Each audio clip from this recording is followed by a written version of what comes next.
Será que toda infração gera pontuação? Nós vamos ver isso agora. Olá pessoal, me chamo Pedro Sampaio, sou advogado, especialista em direito de trânsito, atuante aqui no estado de São Paulo. Bem-vindos a mais um vídeo do nosso canal, Transitando Direito.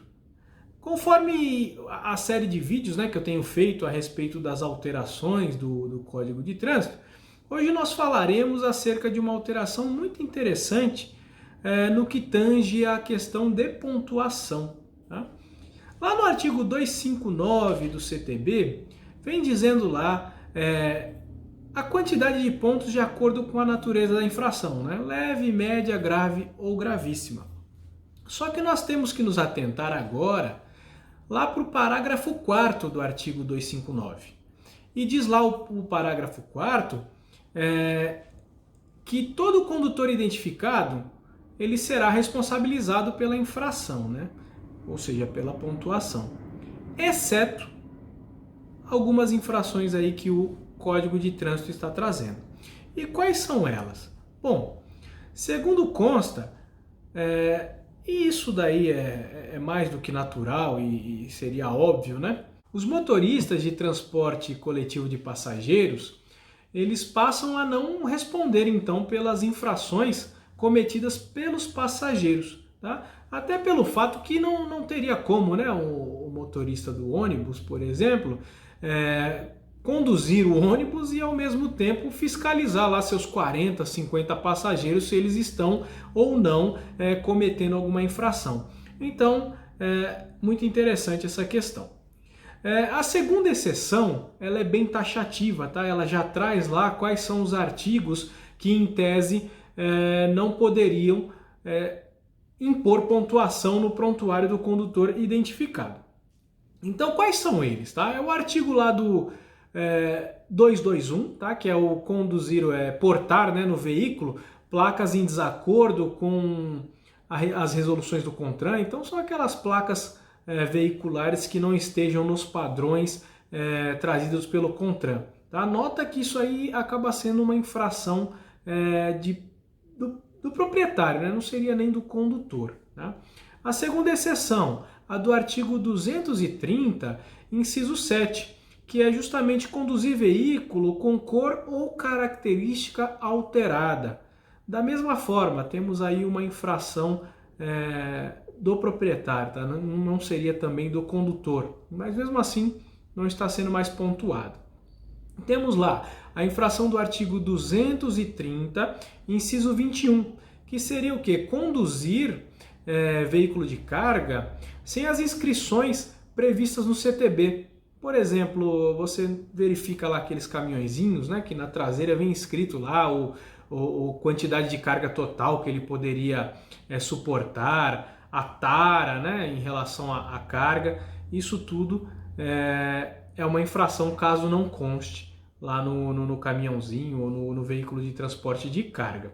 Mais uma vez, também seria uma infração do proprietário, não propriamente do condutor.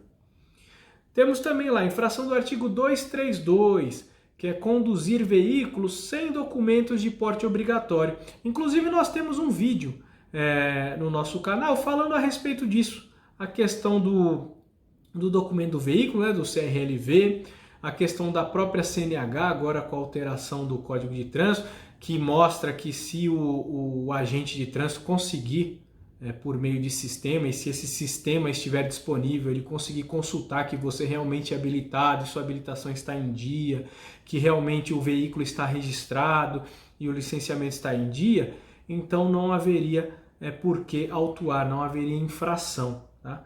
Então, nesse caso, entramos aí no conduzir veículos sem documentos do porte obrigatório.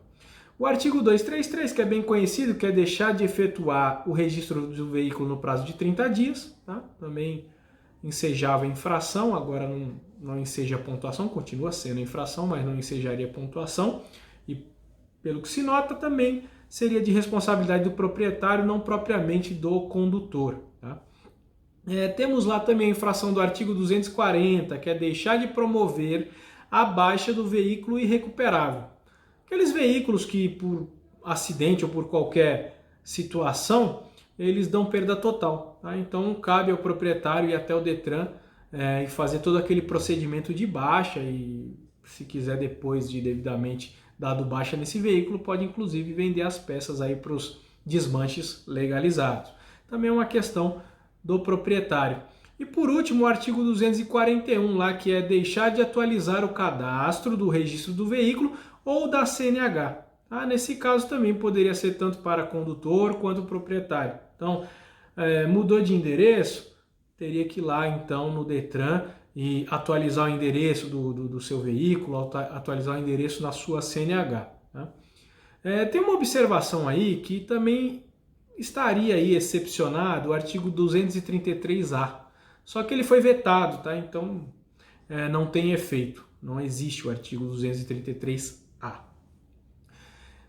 Além dessas infrações taxativas que eu disse aqui, todas as infrações que tenham como penalidade a suspensão do direito de dirigir também não ensejarão pontuação. Por exemplo, como é que era antes? Vamos dar um exemplo aqui que todo mundo conhece.